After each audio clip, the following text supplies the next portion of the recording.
வணக்கம்.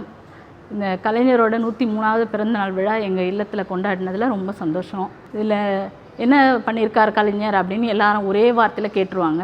என்ன பண்ணலை அப்படின்றத நம்ம எப்போவுமே யோசிக்கணும். அவர் ஆரம்பித்த திட்டங்கள் எல்லாமே ஒரு தொலைநோக்கு பார்வையோடது. அவர் குடிநீர் வாரியமாகட்டும் எல்லாரையுமே வாரியமாக மாற்றினார். எதுக்காக மாற்றினார்னா அதுக்கப்புறமா வேறு யாராலையும் மாற்றிடக்கூடாதுன்றதுக்காக. சேரிக்கும் தண்ணி கிடைக்கணுன்றதுக்கு தான் குடிநீர் கொண்டு போனார். ஏன்னா ஊருக்கு மட்டுமே தண்ணி இருந்தது, அதை சேரிக்கும் கொண்டு போனார். அதே மாதிரி நம்ம எலக்ட்ரிசிட்டி போர்டு, இப்போ நம்ம எவ்வளோ கஷ்டப்படுறோம். உதய் மின் திட்டமே வந்தாலும் நம்மளோட போர்டு வாரியமாக இருக்கிற மின்துறையை மாற்றவே முடியாது. அதிலேருந்து நம்மளுக்கு கரண்ட் வந்துகிட்டே இருக்கும். அதுலேயும் நம்ம ஆளுங்க வேலை செய்ய முடியும். அதே மாதிரி தமிழ் படித்தவங்களுக்கு மட்டுமே வேலை கிடைக்கணும் அப்படின்றத பற்றி உறுதி செஞ்சார். அதனால தான் நான் சின்ன பொண்ணாக இருக்கும்போது நிறைய தெலுங்கு பள்ளிக்கூடங்கள் இருந்தது.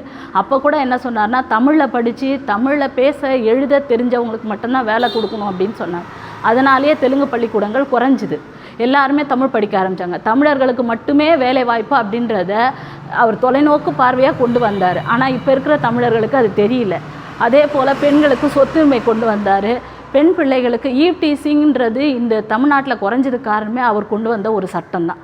அது இப்போ வரைக்கும் யாராலையும் பேசப்படாமல் இருக்குது. சரிகா ஷான்னு ஒரு பெண்ணு இறந்து போனதை வச்சு 5 நாளில் ஒரு சட்டம் கொண்டு வந்தார். அதை யாராவது ஞாபகப்படுத்துகிறாங்களான்னு தெரியல. இப்போ இருக்கிற இவ்வளோ பிரச்சனைகள் வன்கொடுமைகள் இருக்கும்போது அந்த சட்டத்தை அவர் தான் கொண்டு வந்தார். அது மட்டும் இல்லாத எங்களுக்கு சொத்துரிமை அப்படின்னு ஒன்று கிடைச்சதால தான் இங்கே இருக்கிற எல்லா பெண்களுக்கும் ஒரு உரிமை கிடச்சிது.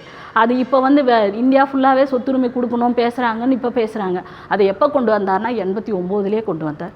அதனாலே அவர் ஆட்சியும் இழந்தார். ஏன்னா அதை இங்கே இருக்க ஆண்கள் அப்போ ஒத்துக்கலை, இப்போ ஒத்துக்கிறாங்க. அதே மாதிரி பெண்களுக்கு வேலை கொடுக்கறது, பெண் காவலர்களை அவர் தான் கொண்டு வந்தார். ஆனால் காவலர்களே சொல்லுவாங்க திமுக என்ன பண்ணுச்சுன்னு. பெண் காவலர்களாக இருக்கிற எல்லா பெண் காவலர்களுமே நினைக்கணும், அவர் மட்டும்தான் அவர் நினச்சதால் மட்டும்தான் அவங்க பெண் காவலர்களாக இருக்கிறாங்க. இன்றைக்கி சிங்கப்படை வச்சுக்கலாம், என்ன வேணால் வச்சுக்கலாம். அதுக்கு முதல் முன்னோடி கலைஞர் தான். அவரை என்ன வேணால் தப்பாக பேசினாலும், என்ன நன்றி கெட்டத்தனமாக பேசினாலும், ஆனால் அவர் எப்போவுமே நமக்காக மட்டுமே வாழ்ந்திருக்கார். அதை மட்டும் எப்போவுமே நம்ம உணரணும். நன்றி, வணக்கம்.